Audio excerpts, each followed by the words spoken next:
Hi guys, okay, so I got this skull jar from my grandmother and I noticed with picking the tape off that it absolutely flaked down. And honestly, I don't have anything silver in my room anyways, I have everything gold. So I noticed the upcycling opportunity in me to upcycle it. And when I told my grandmother about it, she got me to upcycle it and sell it as I'm an artist. So I start with sanding everything down. And here we are already a step further because I keep talking too much. I got this fruit box from the grocery store for free. And the sandpaper that I use, I'm recycling it again to cover the holes. Putting everything in the box so that I can spray paint it outside without destroying the entire garden. Like I said, I have everything gold, so I'm going to use gold. It's like it says high gloss, but I know this spray, it's a matte gold. And by the way, don't be fooled by this clip. It looks like I did everything with one coat, but no, I had to do some finishing touches as well. I did like 2-3 layers in total to get it as neatly as possible, and my hand was covered. But after that, I'm going to use some rhinestones. I'm going to use 3 different ones. And I have this awesome rhinestone pen with a wax tip and a little bit of a metal picky tip. I use B7000 glue.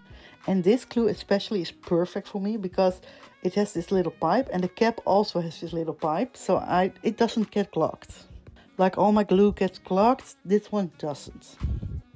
And in a bit harder areas to put it, I use this light up diamond painting kind of tool.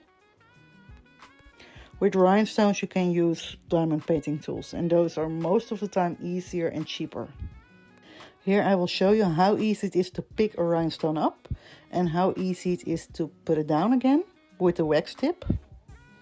The metal tip I use most of the time more to move around everything to the right area, especially with glue. It's a bit rougher, and as you can see, I'm using the tip from the glue to spread it evenly. I'm starting with one eye, and again, don't be fooled with the clips. It doesn't look like it takes forever, but it does. Oh, and I'm also using a cup holder. I also use that one with the cups that I make. And here I'm showing you a bad camera angle, but I'm showing you also how easy it is to pick up and let go with the glue, with the wax tip. I'm going to do both eyes, and here you can see one eye finished. Now the other one. And I'm also going to sprinkle a little bit all around the skull. As you can see, I put the dots down. And the finished result. Absolutely gorgeous. But now the best part. It is glow in the dark. Of course it is. Look how awesome it is. Those eyes, you see it in the dark. Let's be honest, you see it. Absolutely gorgeous. And here you see a sparkly one. I'm going to make the third one in like a dark blue, but you will see that on TikTok and Insta. Thank you for watching.